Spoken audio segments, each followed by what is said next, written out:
All right. Let's go ahead and start saying hi to the good people in the chat. We're going to start from the top. What's up, Henry G, Margot, Stonewall, Ian Coates, Cat Scratch, Aaron D2, Anthony Kitchen. What's up, Vivelsky? I'm not sure. Can you guys hear me? I have it set up a little bit differently today. I have no clue if the mic is hot. Is it hot? Can we make it hot? Probably not. Jim Miller, what's up, Jim? Welcome into Mike Nights. Michael Threlkel, what's up, man? Garen Wilson. Garen says, what knife is that? That is the ever notorious, famous Chris Reeve Unumzon. It's gorgeous. I love it. Neil McKenzie, what's up, man? Welcome into Geo Knife. Red Black in the house. What's up, Red Black? Fred the Lug is here. We got Robin Dallum. Let's go. We're getting through a Geek Machinist. Good to see you, man. Let's go. Did I say hi to Cicero? What's up, Cicero? Alistair's in the house. What's up, man? Alistair's. Mr. Steve. R&R Steve. Why did I read that as Mr. Steve? R&R Steve. What's good? Frankie Cheech. Guys, it's almost that time. The time is almost here. I think the mic is hot. I think the mic is hot. Let's stop faffing about. Let's do this thing.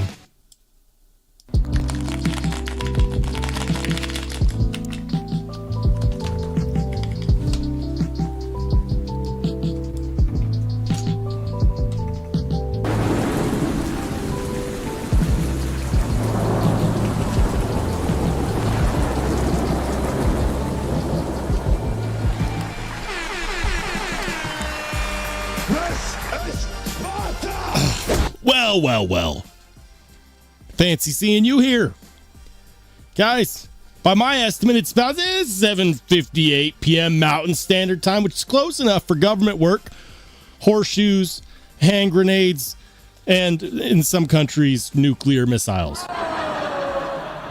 From coast to coast. From sea to shining sea, we're live, baby. It's freaking Wednesday. Let's go. Wednesday.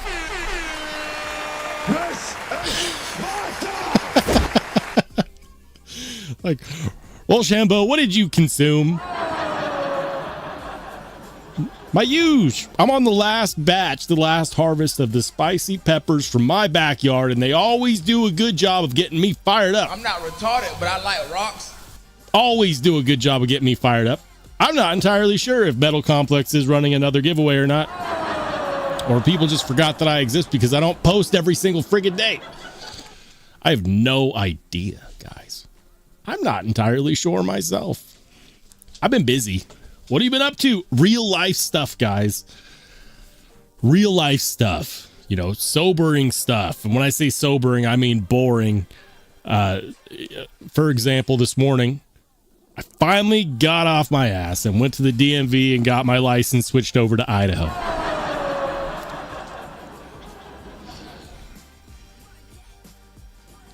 They didn't let me wear the hat in my new license photo. So, was I prepared? No, but I had all my documents, and that's all that really matters at the end of the day. And I passed my driving test because here in the fictional fairy tale land of potatoes, they make you take the written test to prove that you have a basic knowledge of how to, function behind the wheel of a motor vehicle. It's fine. But you know what they don't do? And this really pisses me off. You know what they don't do? They don't ask the question, should you park within the lines when you park a car? Listen, I love Idaho. I've lived here before, okay? Like, I've spent a long time, spent over a decade in the great state of Colorado. Love Colorado, miss Colorado. For those of you Coloradans that watch the channel, that watch the live stream, you know what I'm talking about. Colorado's an amazing state. Some people feel like it's ruined because people from other states migrated there and, cry me a river. I'm not retarded, but I like rocks. My point is that I love Idaho and I miss it. It's definitely a great state, but I love Idaho. I love and miss Colorado. I love Idaho. There we go. I think I got those two mixed up there. But there's something about Idaho that I do not understand. I lived in the city in Colorado, and yet never have I run into as rampant of an issue of people not knowing how to park. It drives me nuts. I get to the store, and right where I want to park, I can't park because two idiots have parked over the line on either side of the open space, which means that I either have to squeeze I have to squeeze between these vehicles to get this A1 Wagyu level parking spot. The two numbnuts have decided is a great spot to annex because they just didn't want to park within the lines. It bothers me, okay? On a deep level, it bothers me because I had to take that written test to prove that I know how to drive. But where's the written test proving that you know how to park? Did you do that in your driver's test? They passed you with parking skills like that? For shame. For shame. All pet peeves aside, guys. A lot going on this week. Got some stuff in the mix. I got a couple reviews coming up for you guys here, quick, fast, and in a hurry. You might be seeing a few knife reviews on the channel coming soon. I'm not even going to say what they are. I'm just going to put them up on the screen. Expect to see more of this soon. And expect to see more of this soon as well. You've been warned. If you want to know what knives I'm going to be reviewing next, those are on the list. So stay tuned for that if you like my regular knife review content. For those of you who look for deeper meaning in my content, who look for the outside the box type videos where it's knife related, but it's not just a over the head shot of whatever knife got sent to me in the mail this week, the good news is I am working on other content as well. And part of that is a knife that I have been unable and unwilling to take out of my pocket. If you want to know what was in my pocket today, two knives. First was the knife that you saw on the screen during the waiting screen. Oh yeah, Chris Reeve Unum's on, but the video that I'm working on is not about this knife. This is an amazing knife. I've done my content on it. If you don't own one, get one. If you're into knife collecting, if you have more than 10 knives in your collection, make the 11th one an Unum's on. Just trust me. Thank me later. If you don't have one, get one. The knife has been taking up 2 parking spots. The friggin' SPK Lamia, with my fingerprints, of course. Of course. But I did something to it. I made the action a lot better, for one, but that was actually just a byproduct, an unintended byproduct of something else. Because, let me see if I can get my fingerprints off this guy. I can't begin to explain to you how much more I love this knife now that it has a mirror polish on the blade. Yeah. Oh, man. My sweaty fingerprints aside. Look at that. Look at that. Oh, my goodness. It's so freaking good. It's so freaking good. I love this knife. And I liked it when I got it. But with the mirror polish on here,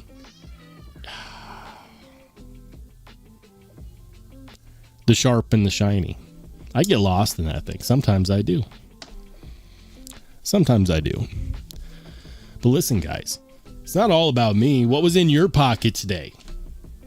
Let me know in the chat, or better yet, if you're part of the Only Spartans Discord, get in there. We're going to go over some pocket checks today.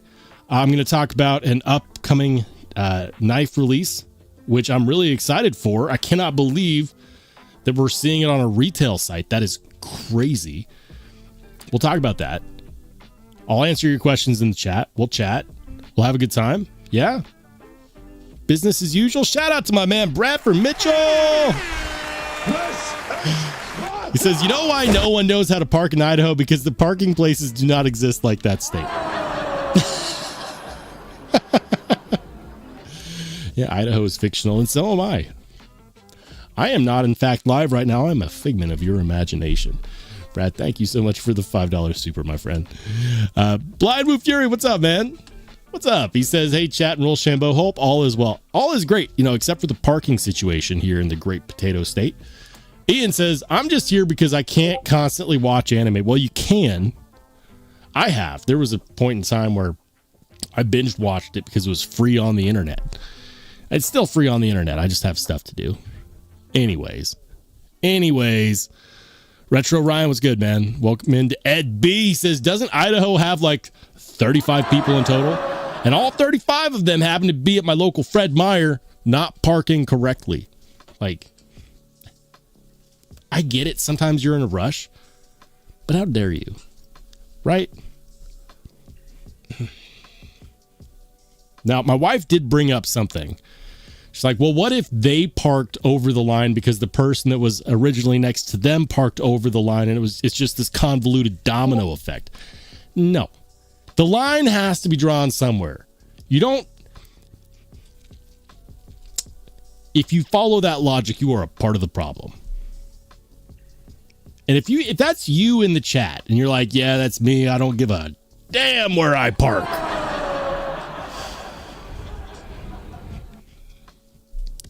Shame on you. It's all for shame. It's something that I am very passionate about. Anyways, what's up, Paul? Good to see you, man. Welcome in. Cicero says, isn't Idaho where you end up if you go through a portal in a wardrobe? I think you're thinking of Narnia. Idaho has too many blank rolling hills for that. Ian says, I binge watch it because I give Crunchyroll my hard-earned money. There's a lot of sites where you can binge watch whole shows without paying money for it. But I respect that. You support the craft, and I support that. Brad says, if you were right, you are a figment of my imagination after I've taken 2 sleepy time weed gummies. Hey, don't give away the secret sauce, my friend. Some people still have yet to figure that out. Anyways, Dolomite says, Rolls, we are pocket carry brothers today. SPK Lamia for the win. Hey, that's what I'm talking about. Lamia is so freaking good. The problem is a lot of people don't know how to get one. I am not affiliated with Alex Steingraber at all. I've had a couple very short conversations with him. Trust me when I say, if you want a Lamia, the best way to get one, reach out to him and say, hey, I want to join your Discord. People on his Discord always get first dibs. Always. They always get first dibs. So if you want one, if you're out there and you're like, how do I even get one of these things? I've never seen them on a retail site in my life. Reach out to Alex Steingraber on Instagram. Say, hey, I want to join your Discord. He'll add you to the Discord. It's like an online forum / chat room thing. Behave yourself and wait for him to release news that he's making more. And he will. Ian says, I'm a student of the craft. I'm wearing a Sakuna shirt. Very nice. I got lost in the rabbit hole of anime a long time ago. Back when they were still making brand new Bleach episodes. If you know that anime, I know Ian does. But if you're like, I don't know what that show is, dude. Just know that you haven't gone down the rabbit hole yet. Cicero says, Narnia, Idaho, both imaginary. Frank says, I tried it, was in the cart, and I was too slow. Damn it. Hate when that happens.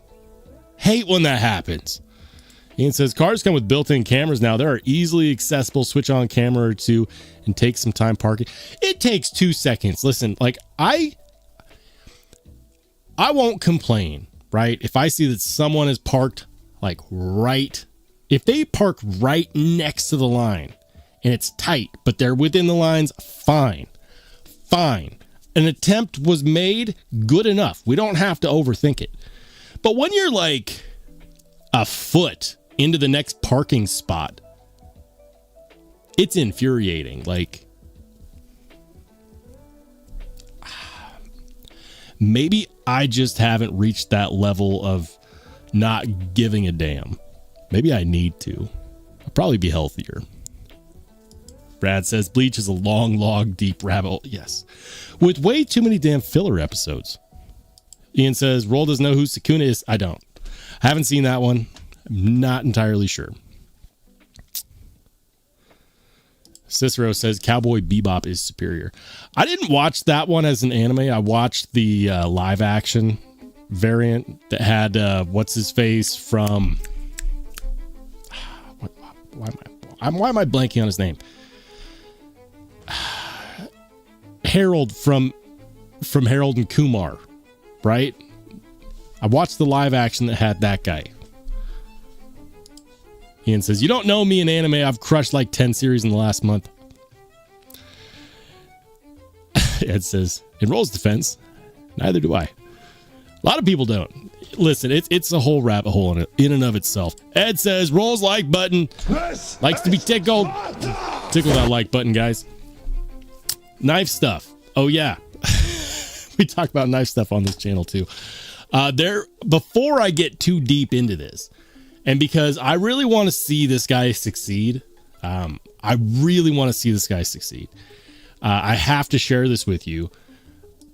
A fellow Coloradan, although I don't know if I can call myself that anymore with my Idaho license, Ranger-made knives. Check it out. Guess where he's going to be at? Yeah, DLT. DLT. And you might be looking at this going, oh, man, it's just fixed blades. Because many of you guys haven't discovered just how awesome it is to carry a fixed blade. Yes, there's going to be fixed blades. But if you scroll down, if you have the fortitude to scroll down just a little bit, check it out. Ranger-made, dropping on the 7th. That's day after tomorrow. We've got both OBJ1s and OBJ2s. And for those of you that want to experience mid-tech American-made for under $500, the OBJ1 is under $500. And I'm here to tell you that I actually, yes, it's a simpler pivot. But between you and me, that's what I would go for. I'm not going to tell you which one I would go for because they're already limited at quantities. And each one of these is serialized, which means that if you want to know how limited this drop is, be there or be square because these are going to be gone within the first 5 minutes. I guarantee it. Pick the one that you want and go for it, because if one's available and you're like, oh, I'm just going to mess around, and then you get cart snipe and you're like, well, maybe I'll buy a different one. You're just going to go from cart snipe to cart snipe to cart snipe. These will go fast.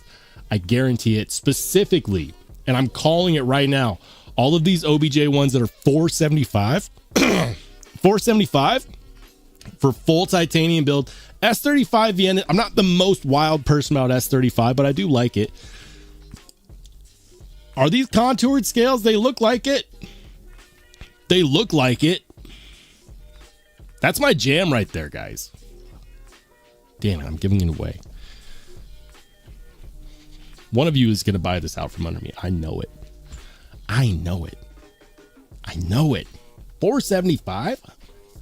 What looks like contoured titanium milled handle scales. Beautiful blade. That looks flat ground. I'm not entirely certain, but if I was a betting man, and I am, that's probably flat ground. Does it mention it?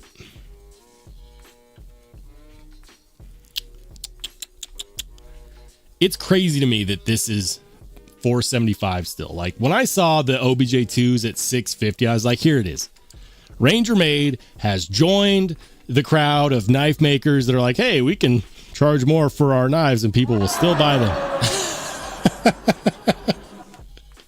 Don't get it twisted. The OBJ2, the Objective 2 is still sick, and I would love to have one. $650. Apparently that, like, I've heard Ranger Made did a video and was like, yeah, the OBJ2s, they have, more detail in them. Like, I like that. Don't get me wrong. I like that. But the milling detail on these that are like almost $200 less expensive seems just as good. Yeah, the pivot is a little more simple. But man, I guarantee it, guys. I guarantee it. All of these folders, they've got 6. All 6 of these guys are going to be gone. And if it takes 5 minutes for these to sell out, I will be shocked. I would say you probably have the better part of 2 minutes. What time are these dropping? Let's see here. Does it give us a time? 1 day, 12 hours, 43 minutes. Someone do the math on that for me, please. Oh, wait. I'm over here like, how many hours does it take to get to the 7th? 10 a.m. Central. So if you need the time zone math, here it is. 10 a.m. Central, which is 11 a.m. Eastern, which is 9 a.m. Mountain, which is 8 a.m. Pacific. You're going to be in one of those time zones. Be there, because if you wait, I'm willing to bet these are gone in 2 minutes. If they last 5 minutes, I'll be shocked. For 2 reasons. Number one, every iteration of these sells out all the time. And they sell out quickly. But now that they're on a big retailer like this, and they're on DLT's drop page, their coming soon drop page is probably their most popular page. People know.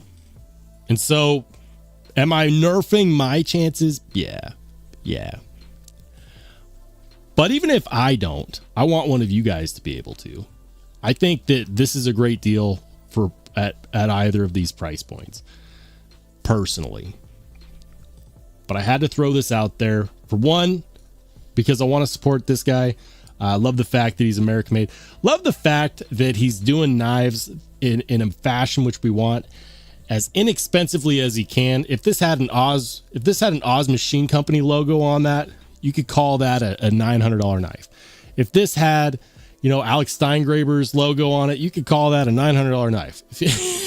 If this had Koenig's logo on it, you could call that a $1,200 knife. My point is that yes, these are expensive, but for what it is, that is ridiculously reasonable.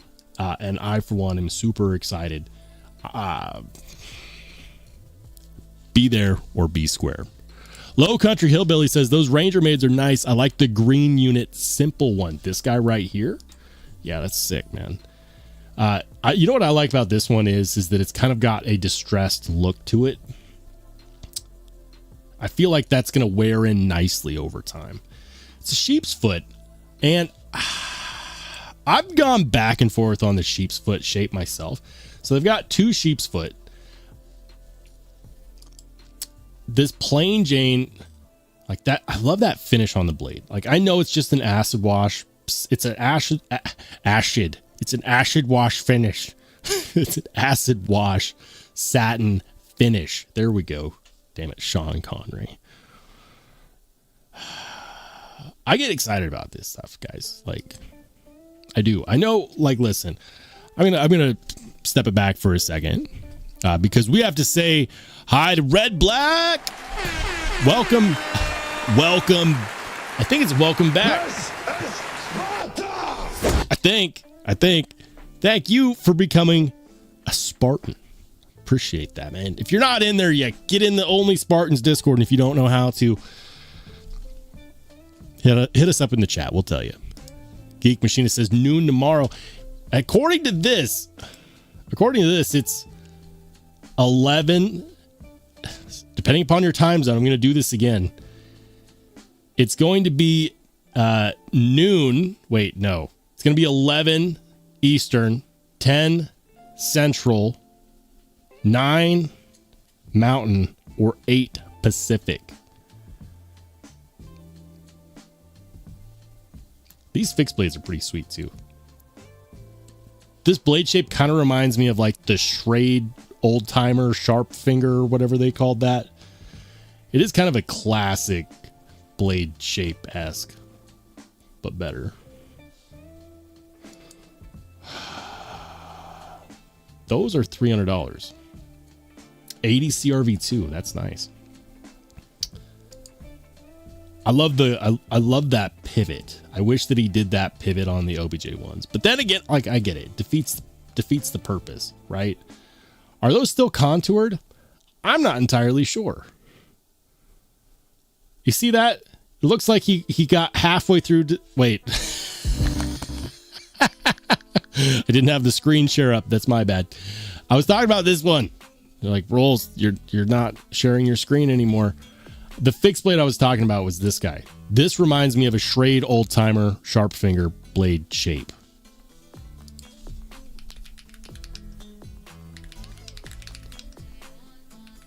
Sharp finger. Sharp finger. I'll show you what I'm talking about. I have one of these actually.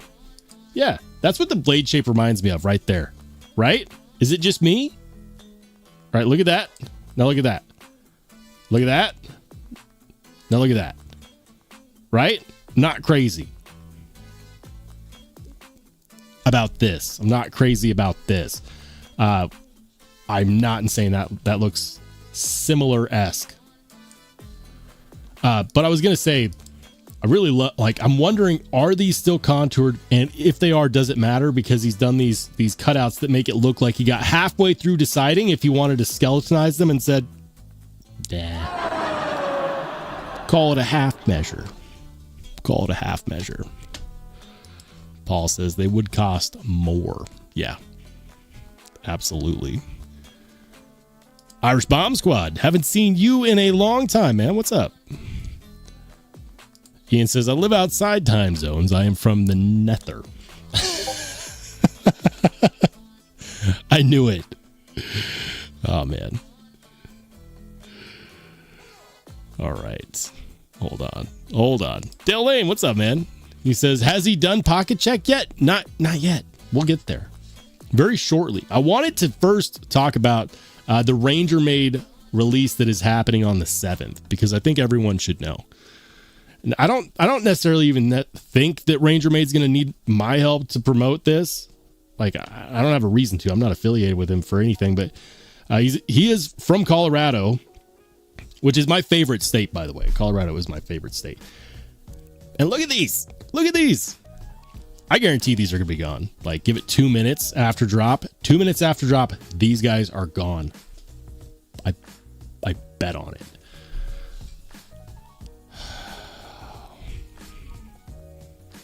Low Country says, I would spend $475 on S35. It's probably done well, and it's a fresh, clean design.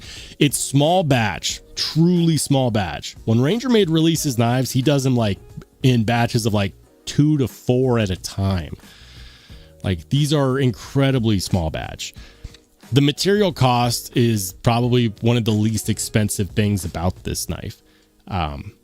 Even on the full titanium folders, okay? Like, when you've got a one-man operation in a small shop doing a lot of this stuff by hand, even on these, which are like CNC assisted, watch some of his videos of him in the shop and you'll see like he does the primary bevels.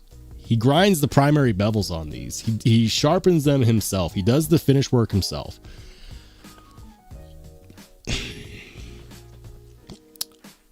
I'm going to experience one.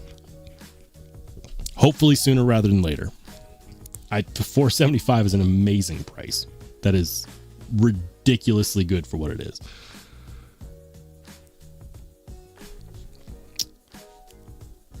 All right. Ian says, look at that. Look at that. Look at that. Indeed. Shout out to Mike and Ikes. Thank you for being a channel member for 14 months. As winter is coming, what's your winter EDC? My winter EDC. That's a good question. Something about my personal life, which you guys might not know, is I try to go on walks every evening, either right before or right after dinner. It's one of those things that I get to do with my daughter, and it's fun. Like, we walk throughout the neighborhood. I get to know my neighborhood. We go for like a mile, 2 miles. It's fun. I put in my earbud, listen to an audiobook, count ducks. But now we're steadily into fall, and time just fell back an hour, right? It's getting darker earlier. So I started carrying a flashlight, and here it is. You know what clips onto the bill of my hat really well? I reviewed this a long time ago, back when I was doing back when I was doing flashlight reviews on the regular. I don't do flashlight reviews anymore. I still get offers from flashlight companies to review them, but it's not like, it was fun and I liked them. It's just not my jam. This is the Woobin Owl X3, and I love it. It's got a rotating head. It's got a digital screen right there. It's got 2 different lights. It's crazy. One of them is like a red light, magnetic tail cap, and the clip is good enough to fit on the brim of your hat. So you can do it like this, or the other way around, or like, if you're, it's just a really good EDC light. Okay. It's a really good EDC light. It has magnetic charging. It's fantastic. Also, another light I've been carrying recently has been this guy. It's the Olight Baton 3 Pro Max. Is it the latest and greatest from Olight? No. Why? Because I stopped reviewing their products. They keep offering, and I just kept saying no, and eventually they're like, fine, we get it. But honestly, this is a fantastic, powerful light. This one doesn't clip on quite as easily, and it looks like I'm walking around with a hot dog on my hat, but fantastic light. Will light up anything and anywhere you go. So I've been walking in the dark recently with the evening getting darker faster. So those are the 2 lights I've been carrying primarily. Love this guy. Fantastic light. Winter EDC. I still rotate through my knives. A frequent passenger. Not that it's good for getting wet. It hasn't snowed here in Idaho yet. 15V Pair 3 lightweight, baby. This one with the titanium scale kit from Barclay CNC. If you don't understand why you would get this for this knife, I'm not going to try to convince you. That's all I'm going to say. But if you understand, you know just how excellent this is to have a full titanium getup on a Pair 3 lightweight, especially with the 15V. Love that. I've been cycling through my knives. One that I've been carrying a lot also has been the Oz Rosie. It's a fantastic knife. Hate the price. Despise the price.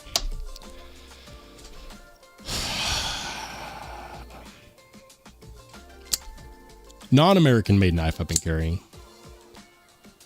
Vosteed Vombat. Vosteed had a killer sale recently. I think it still might be going on. Buy 2 knives, get like 30 or 40% off. Freaking ridiculous. This one I put the Damtanium camo carbon scales on. The edge is all gunked up because I slew some boxes with this bad boy. If I'm trying not to take life too seriously, I'll carry this because I freaking love Bowie knives. And I love the fact that they came out with Damtanium scales for this. Love it. Action on the Vombat is some of the best crossbar action. Some people are really bored with crossbars because we got hit heavy with them this year, but for me, I still enjoy them a lot. Yeah. I hope that answers the question. Thank you for riding with the channel for 14 months. Low Country says, Woobin G5 is hard to beat for daily use and hat capability. That's the smaller one with the swivel head, right? I think I have one of those. I feel bad because companies like Woobin still reach out to me and they're like, oh, we would love to have you do more content for us. We really like the videos that you make and we'd love to have your feedback. And I'm just not a flashlight channel. I do use them. I just don't make flashlight content anymore. It was weird. It was like I would make, say, 10 flashlight videos.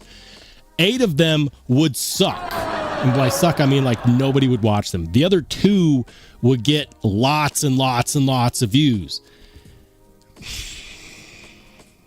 And so I just came to the understanding that like, I don't really want to build a flashlight community because that's not what I'm really passionate about. I do use them. Obviously, like I enjoy having the flashlights that I do have. Best thing about flashlights is that it could be a model that's 3 or 4 years old, still highly relevant. It's still a light. It still illuminates. It's still recent enough. Yeah. Anyways, I got a whole drawer full of flashlights. Ian says, buy 2 knives, get 20 or 30 knives free. Yeah, just take the whole thing. Jim says, kill the screen share, please. Sure. But we're going to have to go back, Jim, because we're about to do the pocket check. B Devious, what's up, man? He says, Demko Sax was a great pickup. I got lucky and was able to get a Pocket Priorities extra he had for sale. Both him and Duty have a video on the Demko Sax. I missed the drop. I'll be honest, I missed the drop. But I do like it. Irish Bomb Scott said, original goat scales for this. These are Barclay CNC scales. Not sure if that's what you were referring to, but these are from a maker here in the Pacific Northwest who makes custom scales for Spydercos. He doesn't do a whole lot of models. He does like the Para 3, the Para 3 Lightweight, the Paramilitary 2, and the Shaman. I wish he would do more because he does really good work. It's called Barclay CNC. And these are titanium scales. I did a whole video on this bad boy. The scale kit is for a Para 3 Lightweight. It costs like $150. It gets rid of the wire clip mount. Fantastic decision. It adds a backspacer, and because it's for the lightweight, it adds a washer. If you're interested in this, he's got some of these available. Not this specific design, but I think he still has other Para 3 Lightweight kits. It's fantastic. Ooh, that was nearly bad. It is full titanium with the titanium backspacer, and this weighs no more than the regular G10 Para 3. Freaking bananas. I love it. It feels lightweight, but it's titanium. It's kind of like a little bit of a...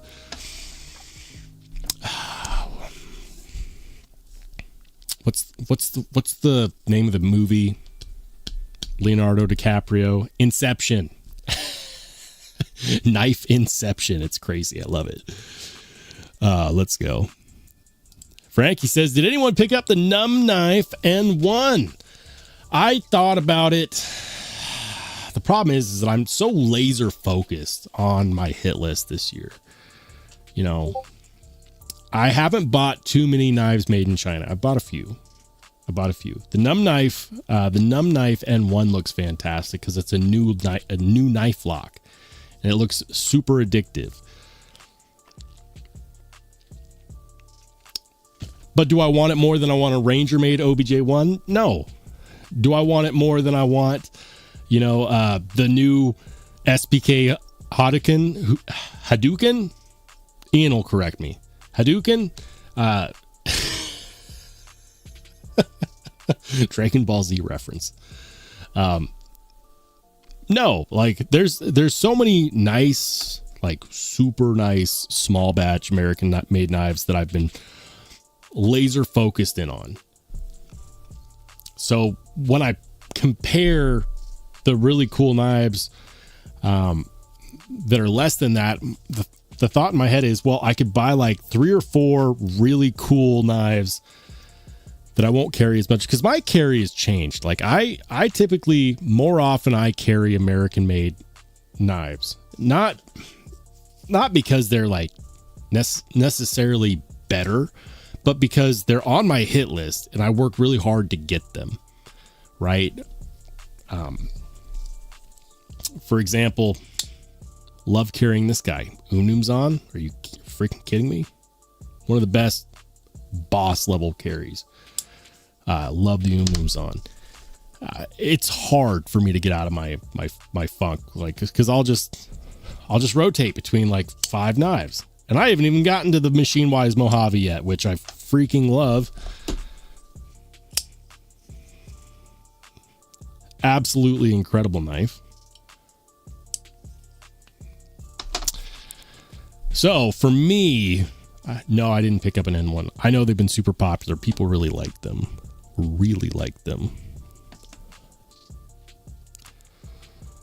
Cicero says the fleshlight community is small but tight. This is Sparta!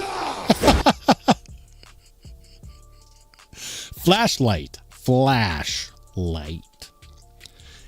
I need to enunciate. Flashlight. Oh man. Jim says flashlight fans are rabid. Yeah, but they sometimes cross over into the knife community, sometimes not. Like, it's kind of like that Venn diagram, right? Where it's like EDC, and you've got, you know, on one side, you've got the gun guys. On the other side, you've got the knife guys. And then, you know, in the middle, you got the flashlight guys. And they all come together with like flashlights.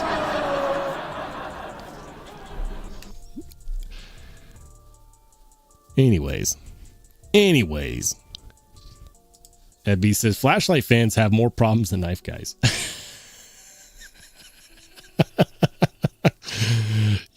I mean, I feel like that could be a topic.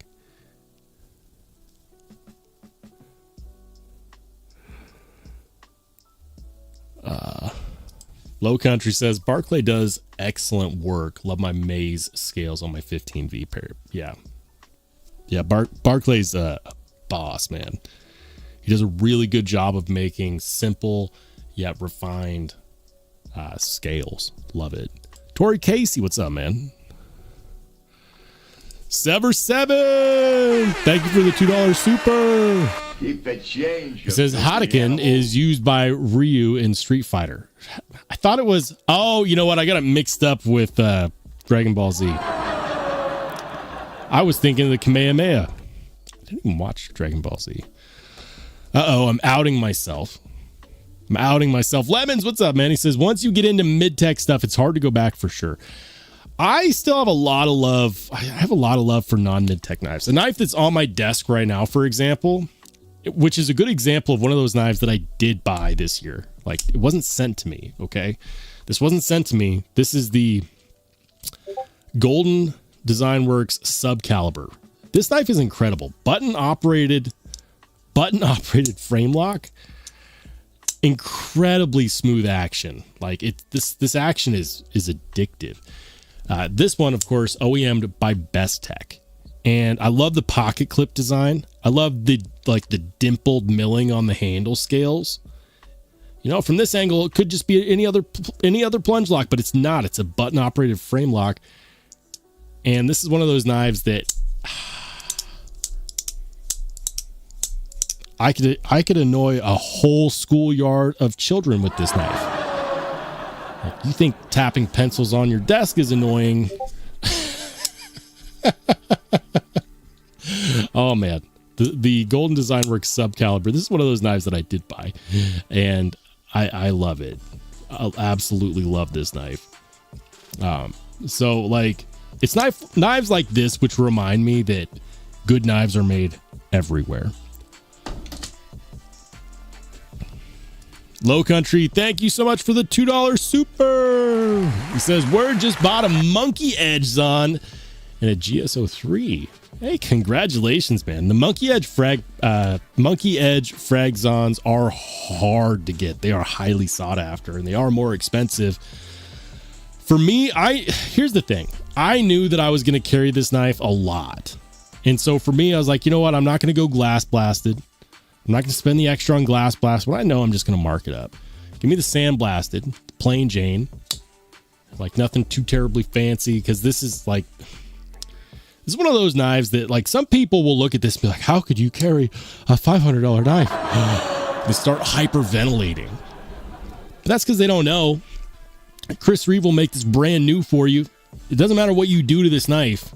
When you own a Chris Reeve, you own a knife that's meant to last longer than you. It will last longer than you. Well, what happens if you break off the tip? Send it in. $150. Chris Reeve will get you straight. Brand new blade. Well, I mean, like, what if it needs a retail? They got that covered. Well, what if I want to sell it, but I don't want to damage anything? They will reblast the scales. Well, what happens if it becomes old and nobody wants to buy a knife with that steel anymore? They will support it. I just like another awesome project of mine this year. This was the first Chris Reeve I ever owned. This is the small Sabenza 21, right? Small Sabenza 21. They don't make this knife anymore. And for my birthday, I had the scales reblasted in glass blast. They didn't do the small 21 in a glass blast originally. They did a reblade for me to get it into Magna Cut. It was originally S35VN. I had them install their latest metal injection molded titanium clip, which looks fantastic. I don't care what anybody says. Everyone's like, oh, Knife Guy Machine Works Screw that, guys. Like, honestly, Chris Reeve knows what they're doing. In my opinion, this is my favorite clip. Favorite clip. Love the way that it looks. Love the way that it works. Small spins at 21. But that's my point. Like, you can with a knife like Chris Reeve. Like, people are like, whoa, one and done. What should I get? Get a Chris Reeve. Why? They support their knife better than anybody. Better than anybody. Why should I buy one? Why should I carry one? Because it doesn't matter what you do to it. It's well made. It's a tank. It will last longer than you. And if shit hits the fan and you need to sell it, you can send it in for a spa treatment, get it back brand new, and not lose a freaking dime of value. What's the best one and done knife? Get a Chris Reeve. Chris Reeve, anything. Ian says, did this guy pick up a brown knives and say it was Mojave? No, I said, and I haven't even gotten to the Mojave yet. I was showing knives. Then the next knife after that was the Mojave. Give me a break, Ian. I'm not retarded, but I like rocks. Hold on. Ian says, Roll needs a Tri-Stash V1. Oh man, I really liked the one that I reviewed. I really liked it. Had to send it back though. Crying shame. Irish Bomb says the double pinch lock on the Numb does look pretty cool though. It does. It looks really addictive. The question that I have, and I'm sure somebody's done it yet, I just haven't seen it. The question that I have is, how good of a lock is it? Because it's essentially 2 button actuated liner locks, but the liners are tiny, like they're the size of a nickel each. So the question that I have is like, as far as knife locks are concerned, how strong is it? I mean, it's not that you have to have the strongest knife lock in the world, but I am curious, like, what's the point of failure on a knife lock like that? Is it, for example, better than a crossbar lock? Is it better than a compression lock? I want to know, because anytime someone comes out with a new knife lock, the first thought in my head is, what does it achieve that we don't already have? Is it just extra fidgety? Because if you want an extra fidgety knife, there's always the plunge lock knives, right? Like the button plunge locks. Remember, like, what was it? 2020, COVID. All of a sudden, everyone was hot about the ProTech Malibu. Maybe it was a year before that. And then everyone's like, "Oh, I want a button lock." And it took like a year for them to make so many damn button locks that everyone got tired of them. They said, "No more plunge locks." And then, we started getting top liner locks, or the non-Spyderco button operated compression locks. And, people went crazy about that. So the one thing I'll say is this, is like, whenever it comes to new knife locks now, the first thought in my head is, what makes it different? What makes it better? What makes it relevant? I mean, are we just bored? Are we just bored? Because the question is why? I love innovation, but I want to know where the inspiration from that came from. What does that achieve that you couldn't achieve with a button operated frame lock, or a top liner lock, or a crossbar lock? That's what I want to know. Is it a different experience? Shoot, maybe I need to buy one. Aaron D2 says, I picked up the Squid Industries Surf. Very fidget friendly. There we go. Been enjoying mine. Yeah. All right. Squid Industries Surf. Did you know they make folders now? I'm talking to people in general because a lot of people don't know that they do. Squid Industries Surf is one such folder. Check that out. That's actually pretty cool. Pretty cool. I think it's a regular plunge lock though, right? I heard about them. I didn't actually ever look them up, but I feel like I should have. Is it just a regular button lock? CBNS 35VN. Okay. Features. Integral 7075 aluminum. A lot of people don't know why that's so good. Most button locks are not. Button lock mechanism. Okay. But it's made in America. It's only $250 and it's available, damn. I like that blade shape a lot. I should reach out. I should reach out. You think they'd want to lend me one? You think they'd want to lend me one? I don't know. You never know until you try. $250 for that is not bad. It's American made, I think. Let me confirm that real quick, because I know they have a shop. I'd be really disappointed if it was like made in China. Made in the USA. Okay, confirmed. Titanium hardware. Nice. $250 for that. Aluminum S35 VN, American made. Yeah, I think that's fair. From the outset, just looking at the materials, if they did anything with the action like they do on their ballad songs, I'm going to tell you that it's really good. But they entered new territory here. They're trying to do what Machine Wise did, which was go from ballad songs to folders. I'm not entirely sure how popular these are, but I'm wondering if they're doing a bushing style pivot like they do on their ballad songs. I actually need to check one of these out. Ed B says, when is Roll going to mirror polish the num num num? Do I want to? I don't know if I want to. I kind of like it the way that it is, man. Not everything needs to be mirror polished. I'll say that. Not everything needs to be mirror polished. Ugh. I have a few other knives in mind that I'm going to, though. Dale says, I don't baby any of my knives. They're all carried except for my Rocksteady Ego 2. Good man.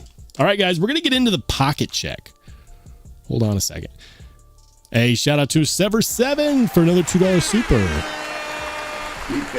He says, Pivot was made in collaboration with Machine Wise. Oh, okay. The Bally Boys are getting together to make some pretty cool folders then. Freaking love the action on my Mojave. Although this one is not utilizing any balisong technology or design, unlike the Sonora, which I know uses a similar pivot to the to their balisongs. All right, guys, we're gonna get into the pocket check because otherwise we're just gonna let the live get away from us without doing it. So that starts off with Nick T. He's got the Riot TSF, which is a Jason Clark design, and the VK Anub. Very nice. You keep rocking the VK Anub, man, and it looks so good. It looks so good. Vivelski's got some. I love the fact that your dog's in the photo. I love that, man. I used to take my dog on photo shoot journeys with me when I grab photos for my content. That's nice. Very nice. Can I? That is a Chavez blue line Sangre or Liberation. No, it's not a Liberation. Liberation's a Tanto. Sangre, I think. That's a Kunwu Django, and I'm not entirely sure which Riot that is. Nice. Love that shot. That's a good photo.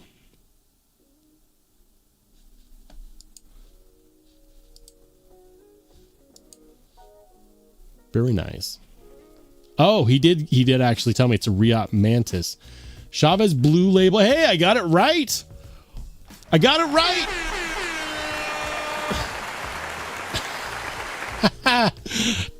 I got it right.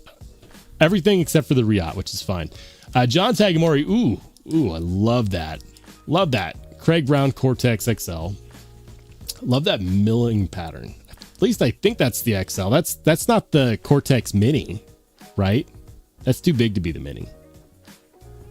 Right? I think that's the XL. I'm sure you guys will correct me in the chat if I'm wrong.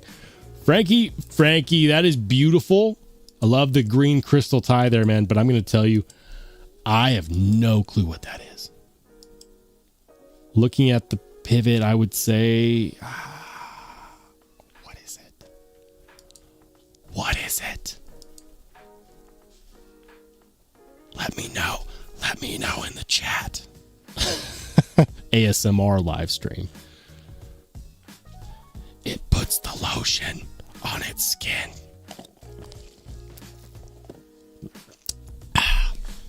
No? Okay, we'll move on. Let's go, Jim. Jim's got the Ziphius. Man, for the longest time, the Wee Ziphius was considered the best button plunge lock, period. He's got the Brass Brigade J-Cal. That's the Rosecraft. Which Rosecraft is that?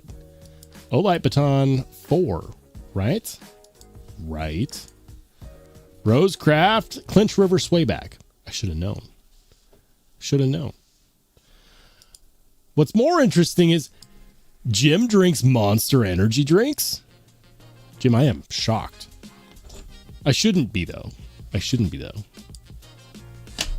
know you put in work. Geek Machinist. Look at that shot. Can we just take a moment to appreciate how badass that shot is? Look at that. Absolutely love it, man. That's the Kubi Dust Devil. That's a Casey Spirin design, also known as Knives Fast. Gerberchonk, SOG, Power Pint, and Coast XP6R. I love that. Is that chessboard painted on that wooden beam? I think it is. I don't know where that is, but that's freaking cool.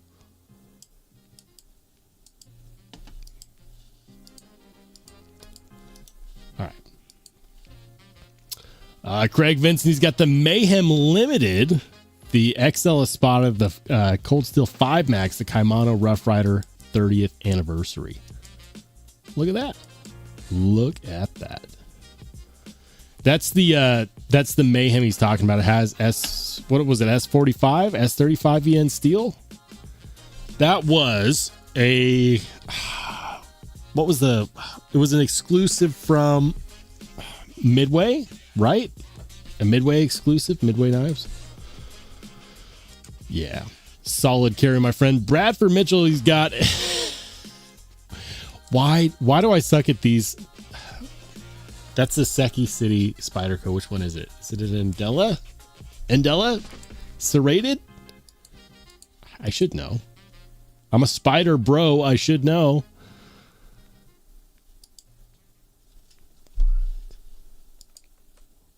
That looks good. Westinghouse Black Pepper hand jigged. Ooh. Is that a slip joint? That is Garcia Knives. Never heard of Garcia Knives. I'm not the biggest slip joint guy. Okay. I am not. However, I do like some slip joints. That looks really cool. I was gonna hold up my my QSP Hedgehog and be like, this is the only slip joint I've really bought. But that's sweet, man. Is that a custom? It kind of looks like it. Imperial Federal Shield, 410 stainless steel, titanium hardware. That's cool. AEBL steel. Love that jigging on that Westinghouse. Freaking beautiful. It looks like a Tanto, but it's not a true Tanto because it does not have two distinct edges. A true Tanto has two distinct edges. This one has one. It continues on like that. I like it, man. I like it. Is that a hollow ground blade? I'm nerding out over this slip joint. I'm not the biggest slip joint guy, but I can appreciate a really cool knife, regardless of whether it's a slip joint or not. Ed, he's got the TRM Atom with the snakeskin micarta. Rattlesnake micarta, is that what they call it? Love it, man. Look at that fall shot. The oranges and the reds. Ed, are you a leaf peeper? I think we got a leaf peeper. Aaron D2. Ooh, look at that. Love it, man. Lex Custom titanium scales on the Hogue Deca Warncliffe. I got those same scales. I went with the plain Jane glass blasted, though. That purple is pretty neat. Cerakote, right? Lex Customs, they're known for doing a lot of Cerakote in Sweden. Stonewalker. Ooh. Bastard Ankylo. Ankylo. I always called it the Ankylo. It's Ankylo. It's a dinosaur name. Super cool, man. One sneaky bee with the Greg Brown Cortex XL. That's the same milling pattern as mine. Love the Anno on there, though. Absolutely. Devo Binge just hanging out. I'm here for it, man. Absolutely. Abso-freaking-lutely. Hold on.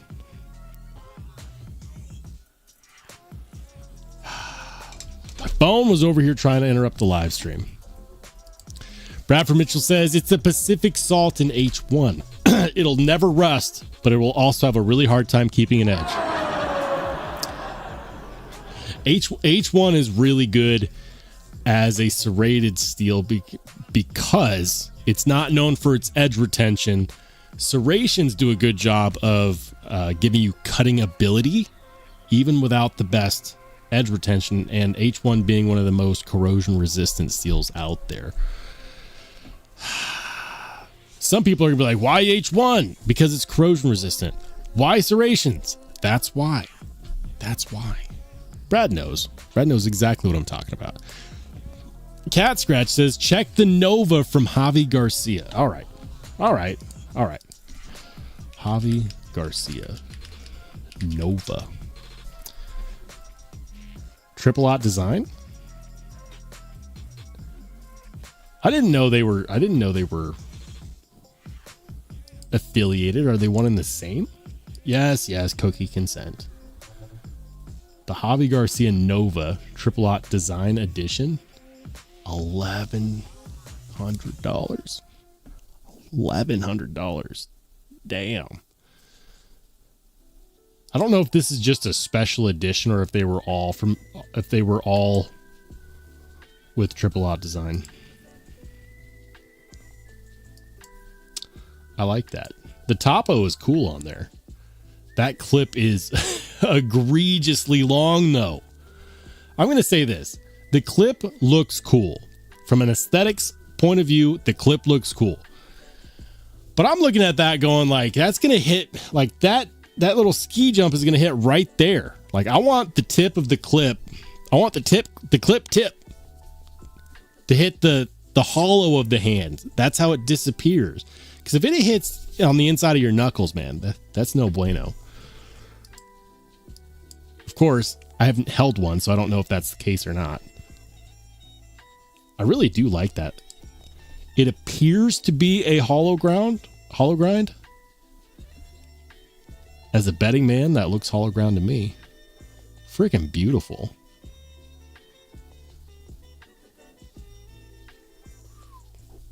I like it. I like it a lot. That's a good call out. Cat Scratch says, special edition, they're not all like that. Well, they should be. Oh, okay. That makes sense now. I was going to say, Javi Garcia is a protege of Enrique Pena. I would say. Tom Cook, what's up, man? He says, is that the Garcia that collaborated with Pena? It sounds like it. Ed B says, who isn't a leaf peeper? I said the words leaf peeper to someone the other day. It was a gal at my work, and she was taking all these fall photos and sharing them in the work chat. I was like, oh, I didn't know you were a leaf peeper. And she's like, what's a leaf peeper? It's like, look in the mirror. Enough said. Brad says Tom Cook and Pena own him and Pena own Superlative. I didn't know that either. That makes more sense now. Makes more sense. All right, guys. Hate Nate. Ooh, what's up, Hate? Hate Nate in the house with the Honeycomb Prince Customs Protean. The Protean is another knife on my hit list. Rollshambo, why don't you buy more of these, really nice $300 knives made in China? Is it, you don't like knives made in China? No, I do. But I also want knives like that. Oof. Look at that. The original goat. Original goat titanium scales on that look fantastic. It's like, this is why original goat is why I say that microtech is late to the game. Microtech let original goat take their lunch, essentially. Microtech makes some really good looking titanium scales, but they don't look that good. I would say that these are definitely the better looking scales. More original goat. Dale Lane. No, wait, those aren't original goat. Those are Rip's Garage Tech. Love Rip's Garage Tech. On the 30th anniversary edition, Microtech MSI. Nice, man. Rip's Garage Tech also makes fantastic scales. Love them. Let's go Repo. He's got the Spyderco MagnaCut Lightweight. Ooh, Barclay CNC scales. Those are the Draco's Armor Barclay scales. Love that. Is that kind of like a shipwreck patina on there? I like it. Kind of reminds me of like Mad Max. I'm digging it, man. And Concept Main Street. That's what that is. Concept Main Street. Very nice. Love the Barclay CNC scales there. Ooh, TC Blades. What's up, TC? Good to see you, man. That's a Keynison in the middle. It's got to be. It's the Worksharp RMX. And that one over there is a breaker. We got a Vanguard breaker in the house. Very nice. Civivi Blue Tick. Why did I think that was a Keynison? Keynison probably designed that. I'll just verify. I'm guessing. I have a strong suspicion. Oh. My wireless keyboard died. How embarrassing. How embarrassing. All right. We're going to fix that.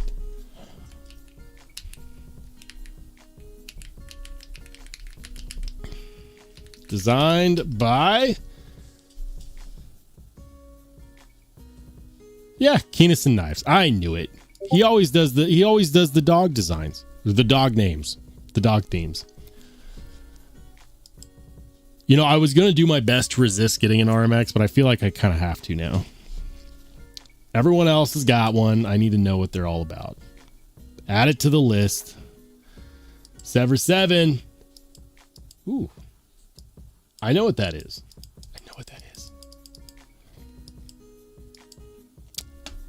Small batch maker. The chat is going to scream it at me.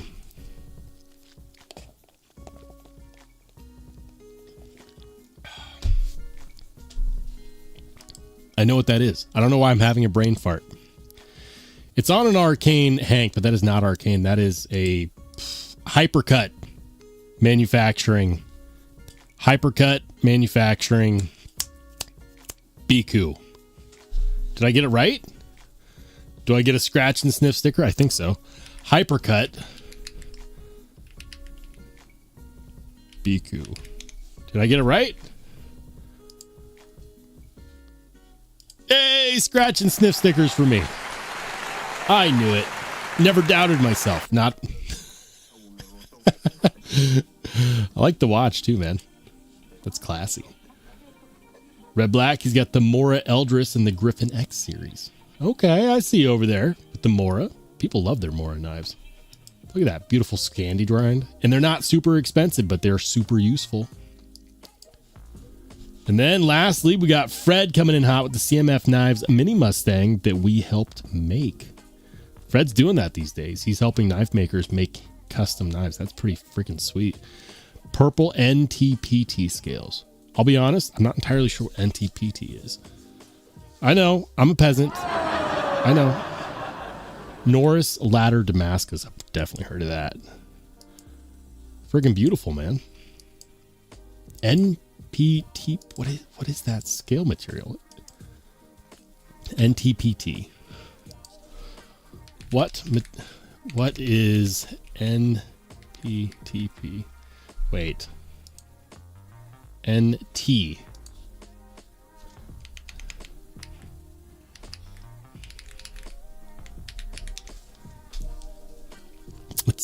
ultra thin ply composite materials, primarily advanced carbon fiber developed by North Thin Ply Technology. Okay. It's carbon fiber. It's composite carbon fiber. You should have led with that. I'm too much of a peasant to get that off the top. Too much of a peasant. I can't help it. Gizmalian, ooh, just coming in, coming in hot. Man, he's got the new Remet. What do they call that thing again? The Remet Infinite Power. That's right, the Infinite Power. I'm gonna have to snag one of those for the review table. He's got a couple Kaisers and a Wii. The Wii Praxis, Kaiser Rook, and Kaiser Baby. I'm gonna be honest. I love the fact the Remet listens. Listen, when I did my review on the it was their pivot button actuated frame lock. I said, instead of doing the bolsters in a lightning anode, can we get some bolsters in the crystal tie? They never responded to me directly about that, but I said it in my video. And sure enough, the Infinite Power is one of their next new models. And look at that, crystal tie bolster. Pivot overlay thing. I don't know if bolster is the right word to use. Probably not. But I like the look of that, man. That's one of those that pops off the table around other knives. I definitely have to check one out. We'll make sure to we'll make that happen. We'll get it on the channel, guaranteed. Guaranteed. Paper micarta, composite. Technically, you could say, is micarta considered a composite material? Is micarta a composite material? I don't know if it is because it's just layered. Yes, it is a composite material. Interesting. So I guess it depends on the definition of composite. I guess that would mean G10 is also a composite material.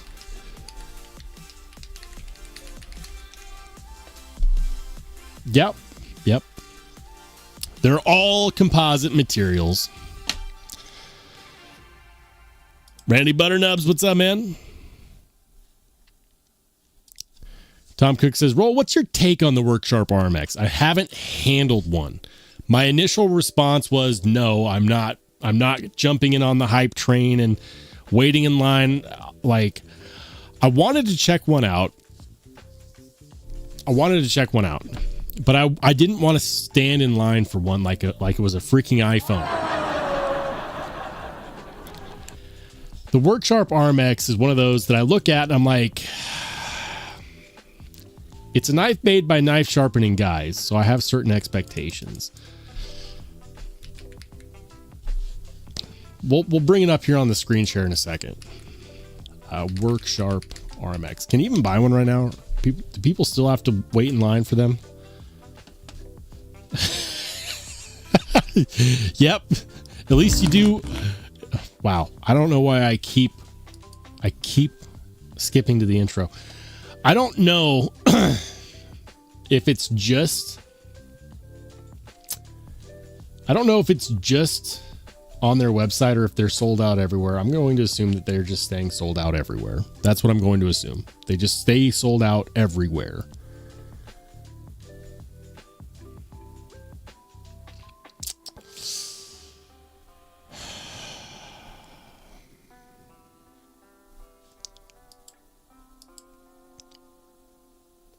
$140. Not bad. So here's my thing. I'm just going to keep it straight with you guys. I feel like there are some things about this knife that I really like. I love the acoustics when they close, like that vibration sound. If you watch one of their videos, they emphasize the close and the tinging sound it makes when it closes, right? When we think acoustics, we think, well, how does it sound when you open it, right? Well, Worksharp, they got this really unique sound when it closes. It rings. It's like this tiny bell, and it's, for some reason, it just, I like it. I like the blade shape. I hate the fact that they decided to spend R&D money on making it both an automatic and a manual. I don't like that. I would have rather had them like do just a manual or have an automatic and a manual version that are separate. Because I know that when I get one, and I will get one, they're not expensive.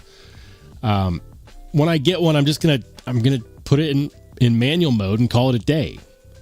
I'll probably never put it in automatic mode. Why? Because I have automatic knives that are going to hit harder than that. Okay, like when it comes to automatic knives, I like hard hitting autos. Okay, I got to feel the recoil. Heretic Wraith, love it. Heretic Pariah, love it. Protech, love it. Give me a microtech Stitch auto, love it. This, they should have gone only manual and then had a second variant that was only automatic. Like, how many people are really going to go like, oh, I'm going to switch back and forth between the two? Like, no, people are going to pick one and stick with it, guaranteed. For all of you out there who have the RMX, how often do you switch back and forth between the auto and the manual? Or do you pick one and stick with it? Because that's my assumption, is that most people are just picking one and that's it, and they're never changing it up. Worksharp RMX. Can you buy them anywhere else or just on their website? American Edge. They're probably sold out everywhere. They're not expensive. Or maybe they're just selling them on Worksharp's website. That seems to be the case, and they're sold out. TC Blade says it's a shitty manual. A compelling argument. A compelling argument.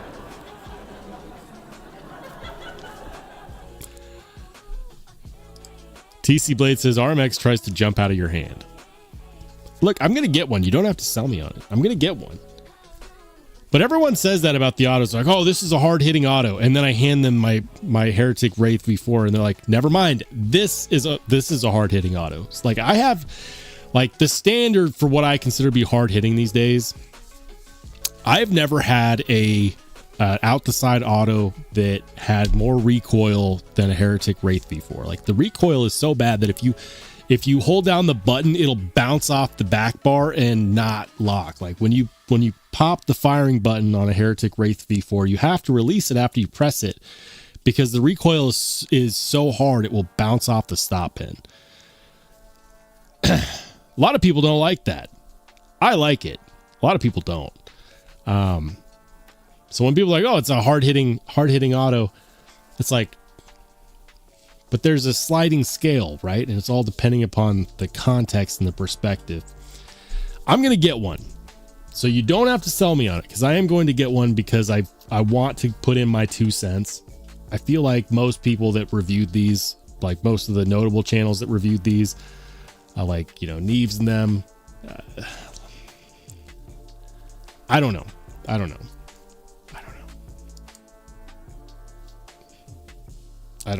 The magnesium handle scales are cool. I will say this. I like the fact that they went with a material that is not commonly used in knives, which is magnesium.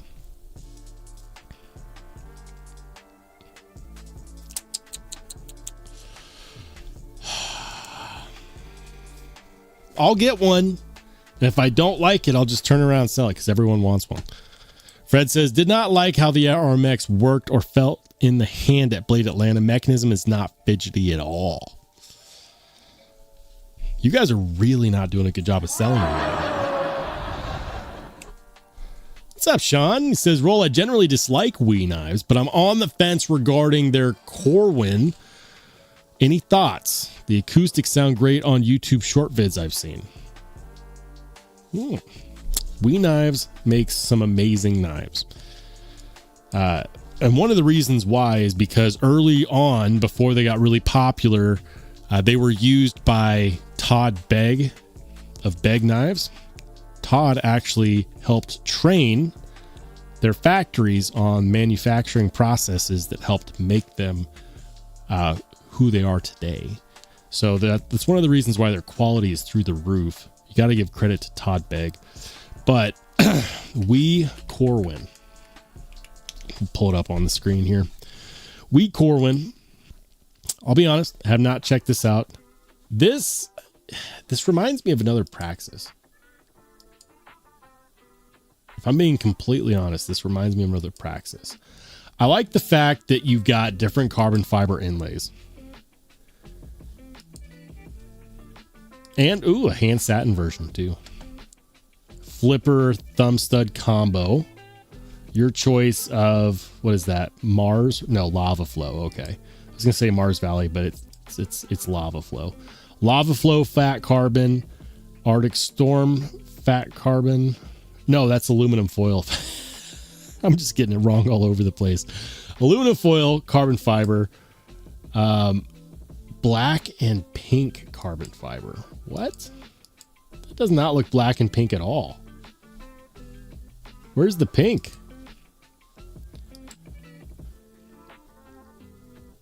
Black and blue.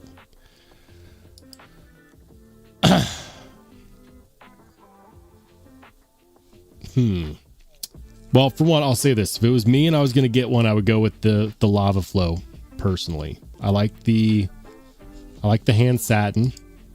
They do a true hand satin. I like the fact that it's technically a bolster lock. You got the frame lock being protected by that carbon fiber inlay right there. I would call that a bolster lock because of how that carbon fiber acts.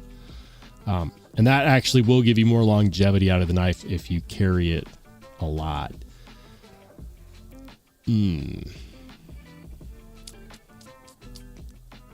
Let's see. 9 inches, 3.7 inch blade. It's on the bigger side of full size. For me, I'm just going to put this out there. For me, that just reminds me of another version of the Praxis. And I feel like they're trying to capitalize on that. You can never go wrong with We Knives. We Knives have some of the best quality manufacturing coming out of China.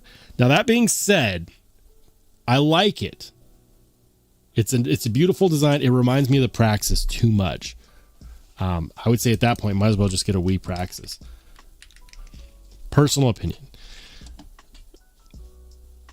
Are they different knives? Absolutely. Can you even get a We? I'm over here like, buy a We Praxis. Can't even buy. If you can't buy it at Blade HQ, does it even exist? We Praxis. We Knife Praxis. S35 frame lock. Really? It's S35? Damn, that looks good.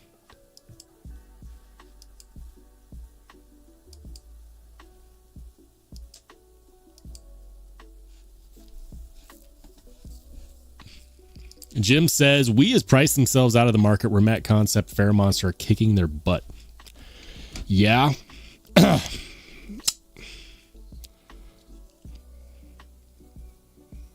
Fair Monster, man. Fair Monster does amazing work. I wouldn't be shocked to find out that Fair Monster was one of those companies helping Bestech OEM their knives, but you didn't hear me say that. Definitely didn't hear me say that. What's up, Bless? Good to see you, man. Tom says, with ProTech, I have an SBR. You have to warn people about the kick before handing it to them. I mean, ProTech's action just feels so crispy. Just feels so crispy. What's up, Lone Star? Lone Star Talboy in the house. What's up, man? Says acoustics, fidget factor, action, exotic steels and materials, not for use, only pocket jewelry. Anything with a sharp edge can be for use, man. It can serve dual purposes. It's one of the things that I love about knives. Let me wax eloquently here and give you an example. Cortex XL. Expensive? Yes. Acoustics? I mean,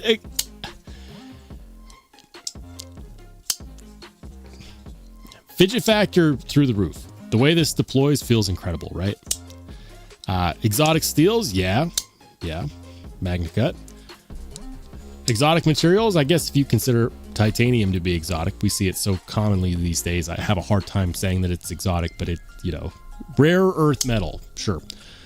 So this is technically something that you could classify as pocket jewelry, but it's got a deep hollow ground blade. I have put a really freaking good edge on here, 17-degree edge, and it's holding up nicely because MagnaCut's toughness is fantastic. Love cutting with this, absolutely.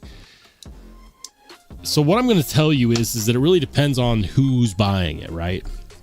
We knives have no idea who is going to buy their knives. So you could say, yeah, it's just expensive fidget pocket jewelry.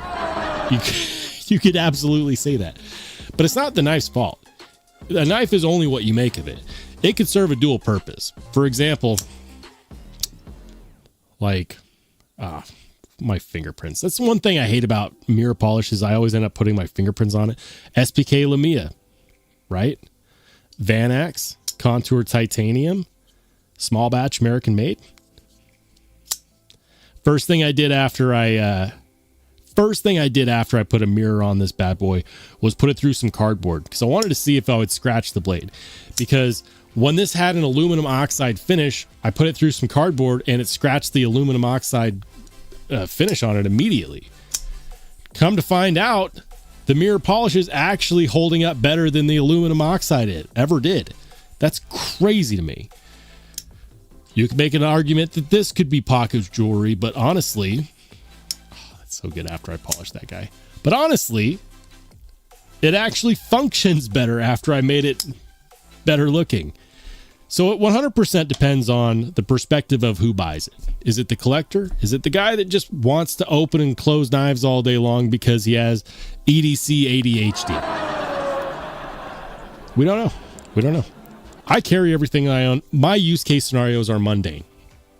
I open a lot of boxes, cut down a lot of boxes, but also I'm prepared for whatever my general day-to-day throws my way. Maybe I need to cut something that's not a cardboard box. I don't know, right? But I'm prepared just in case. But most of the time, my everyday use case scenario is mundane, and I have a feeling that many people are the same. So, is it just pocket jewelry? Could be. Who cares?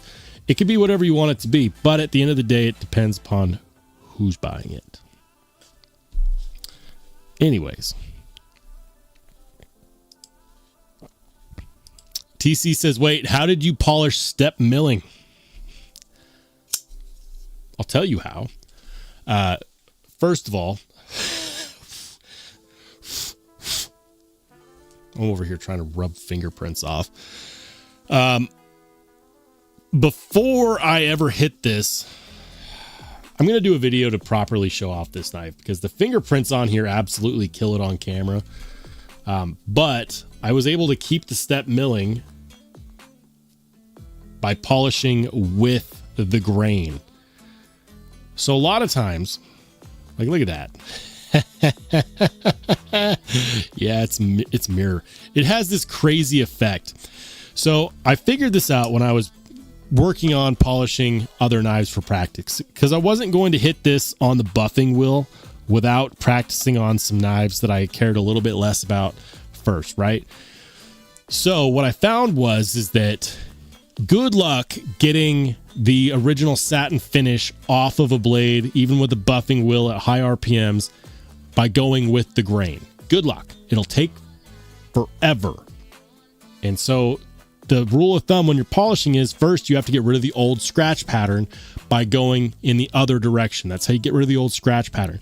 So a lot of people, a lot of knife modders out there that'll put a mirror on this will take sandpaper and actually go the other direction because they're trying to get a full flat mirror, right? But what I did is I did my grip progression on the polishing by going with the grain. So instead, I resisted the urge to go against the grain as much as possible because I love the milling lines on here. I absolutely love the milling lines on the SPK Lamia. I think it's beautiful. I do. I think it's absolutely freaking gorgeous. But I wanted to get it to a mirror polish as well. As you can see, mirror polish. So I did as few passes against the grain as I could. And I did most of the passes going with the grain. It was a longer process, but it's highly rewarding, and it looks so freaking cool. Looks beautiful. So that was my goal. And, you know, like, the crazy thing is that, like, you look at this and you're like, wait, it's not a perfect mirror, right? Well, it depends on what angle you hold it at, because the stepped milling interrupts that mirror, so it makes it kind of like a drunken mirror finish. But that's why I practice on knives that I cared a little bit less about first. You know, I wanted to make those knives look good, but that's what you do. You go with the grain. So you can get a mirror satin if you go with the grain. You can get a mirror stepped milling if you go with the grain. If you want a true, pure, deep mirror polish, you need to go with the grain and against the grain and with the grain. And I spent a lot of hours working on this because I'm actually doing a video on this guy rather soon. Believe it or not, I'm not actually done with this. There's a few more things I'm going to do to this, and then I'm going to finish recording my video, call it a day. One of the best unintended consequences of this, though, is that it did make the action feel incredible. It feels just as smooth as any washer action, but it's on bearings.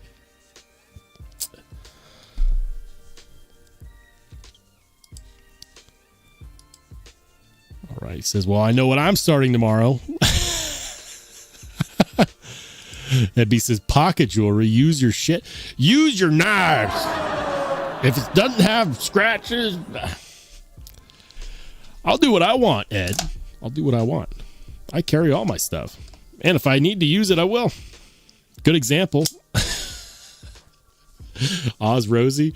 You can see, well, maybe not. It's got tape gunk on one side. Maybe a better example.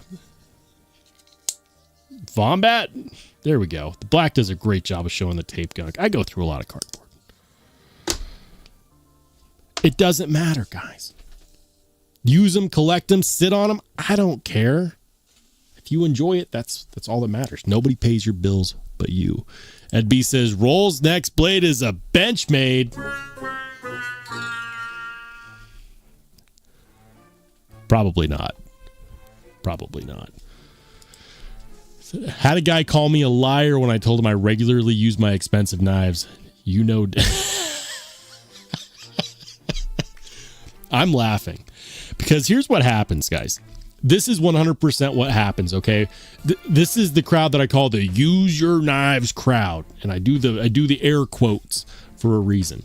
So here's what happens. Someone gets into knife collecting. They're like, I want to carry this knife. Yeah, this is cool. I want to justify my expensive purchase. I'm just getting into it. And then they cut something with it, and they scratch the finish. And then they start to feel bad, and they go down the rabbit hole of looking online. How do I fix the scratch on my $500 knife? And everyone laughs at them. They're like, well, duh. And then they find the other use your knife crowd people. And they're like, wow, that doesn't look that great. That's only a tiny scratch. You got to put like 1 million more on there. And so they start beating the crap out of it. And then after they've done that and they have a knife that has not been maintained or well kept or nothing, then they go online and they start trolling all the people who don't have knives that look like they've never been cared for. I'm also a big fan of using my knife, but I'll say this. I'm also a big fan of maintaining it.